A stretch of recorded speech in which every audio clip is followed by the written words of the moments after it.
Duty छाड़ी धारणारे मलकानगिरी जिला सदर चिकित्सालयर समस्त सिक्यूरीटी गार्ड गत एप्रिल मासरू मे मास पर्यंत 3 मासर दरमा पाई मेडिकल सुरक्षाकर्मी शर्त अनुजाई संपृक्त एजेंसी सिक्यूरीटी गार्ड मानक वर्षको 2 हल पोशाक जोता और अन्य सामग्री जोगाइबा सह नियमित भाव दरमा देव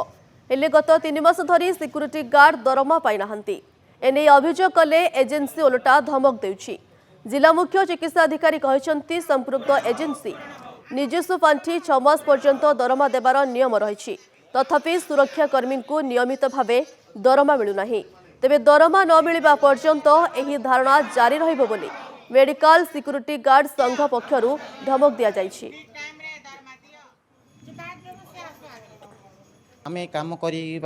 7 वर्ष है कौ वर्ष एमती प्रोब्लेम होता स्ट्राइक कले ही आमको दरमा दिया एबे एजेंसी केयर सिक्यूरीटी नेला परे आमको से कही वर्ष को वर्ष सामान टाइम रे डेट को डेट आम दरमा देबू आ वर्ष को 2 हल यूनिफॉर्म आ बूट आउ जहाँ आम कस्ट्यूम अच्छे सब देवाई कही से किसी न देकी 3 मास है गोटे पिला आर यूनिफॉर्म ना से अलग सार्ट को सिलेकी आसे एजेंसी एलाउ करुच्ची तो 3 मास दरमा देऊ आमको मास को मास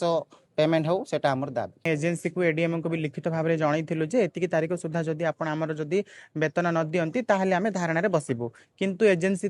तरफरु किछि भी हमको प्रतिक्रिया आसिलानी तेणु कर आज बाध्य होई कि आज आमे ड्यूटी छाड़ी करी आमे आज धारणा रे बसछु। धारणाटा जारी रहिबो जदि दरमा जे पर्यंत हमको दरमा दिया हैनी से पर्यंत आमे धारणा रे बसिबु हमर धारणाटा जारी रहिबो काइना से माने हमको प्रतिश्रुति भी दउनांती आमे कथा हिथिलु एजेंसी रो जे मुख्य अछंती तांके हमको प्रतिश्रुति न देगी उल्टा हमको धमक दउचंती मेडिकल रो पैसा देई नांती आमे केमिति देबु तुमको